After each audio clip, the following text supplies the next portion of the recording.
Sabe a ideia de que o espaço é um grande vazio? Parece óbvio hoje, né? Mas, por quase 2000 anos, a simples ideia de um espaço vazio era considerada impossível, um absurdo. Vamos mergulhar nessa história de como a gente foi de negar o nada a se lançar nele, numa jornada que literalmente nos levou até as estrelas. E para a gente entender essa jornada, a nossa primeira parada é lá na Grécia Antiga. Foi lá que uma única e poderosa ideia sobre o universo dominou o pensamento por séculos e séculos. Essa frase aqui, de Aristóteles, não era só um palpite. Ela se tornou um princípio científico fundamental, conhecido como horror vacui, ou horror ao vácuo.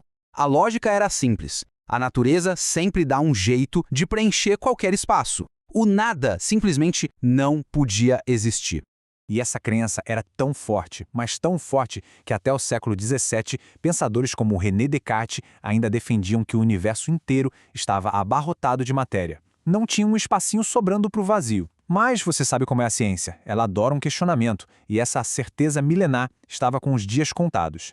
E é aqui que a história começa a ficar boa de verdade. A gente vai ver agora como essa ideia antiga começou a ruir. E não foi por causa de um novo debate filosófico, não. Foi na base do experimento prático.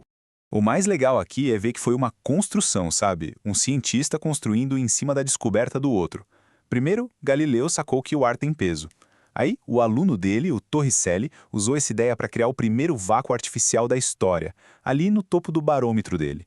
E para fechar, veio Pascal e provou de vez. Aquele tal horror da natureza era, na verdade, só o peso da nossa atmosfera nos empurrando. A cada passo, a ideia antiga ia por água abaixo. E tudo isso nos leva ao grande clímax dessa história. O momento em que o poder invisível do vácuo foi esfregado na cara de todo mundo de um jeito impossível de negar. E para esse grande momento, a gente precisa conhecer esse nome, Otto von Guericke. Ele não ficou só na teoria, não. Ele foi lá e construiu a ferramenta para criar e controlar o vácuo. E com essa invenção, ele preparou uma das maiores demonstrações públicas que a ciência já viu. Imagina a cena. Von Guericke pega duas metades de uma esfera de cobre, encaixa uma na outra e aí usa a bomba dele para tirar todo o ar de dentro. O que acontece? Sem o ar de dentro empurrando para fora, a pressão de toda a atmosfera do lado de fora esmaga as duas metades uma contra a outra. A força era tão brutal que nem vários cavalos puxando para lados opostos conseguiam separar. Era a prova viva, visual, do poder do nada. E esse foi o ponto final. Depois daquilo, não tinha mais o que discutir. O vácuo era real, e a atmosfera exercia uma força gigantesca sobre tudo. A ideia de Aristóteles, que durou 2000 anos, não foi só refutada, ela foi esmagada na frente de uma multidão. Nascia ali uma nova forma de entender o universo. Mas essa descoberta não é só uma curiosidade histórica, não. Ela tem tudo a ver com a gente hoje. Porque, quando a gente fala de exploração espacial, entender o vácuo não é filosofia, é questão de sobrevivência. Então, a descoberta do vácuo abriu as portas do cosmos, mas também revelou um ambiente absurdamente perigoso para nós. E a pergunta é bem direta. O que aconteceria se uma pessoa fosse exposta sem proteção nenhuma a esse vácuo? Olha, a resposta é bem assustadora. As consequências são imediatas e violentas. Sem a pressão do ar, os pulmões simplesmente arrebentariam.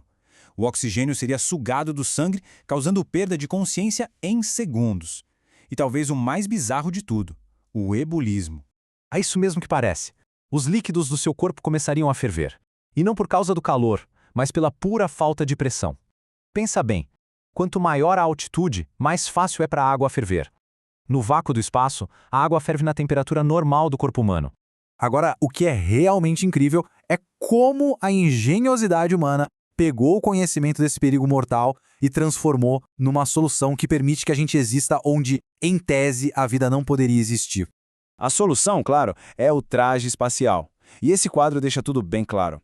Dentro do traje, você tem uma atmosfera artificial, com pressão suficiente para manter o corpo funcionando. Do lado de fora, tem o vácuo e todas aquelas coisas horríveis que a gente acabou de ver. No fundo, é isso. Cada traje espacial é uma consequência direta daquele conhecimento lá de Torricelli e von Guericke, na prática uma pequena espaçonave individual, uma bolha do nosso planeta que o astronauta leva consigo para o meio do nada. A prova final de que a gente dominou um conceito que um dia a gente achou que era impossível. Então, essa jornada toda, de uma negação filosófica até a tecnologia que permite andar no espaço, nos deixa uma lição, né? As barreiras do conhecimento existem para serem derrubadas. E isso nos deixa com a última pergunta para pensar. O que é que hoje parece totalmente impossível, mas que as próximas gerações vão olhar para trás e pensar, nossa, era óbvio?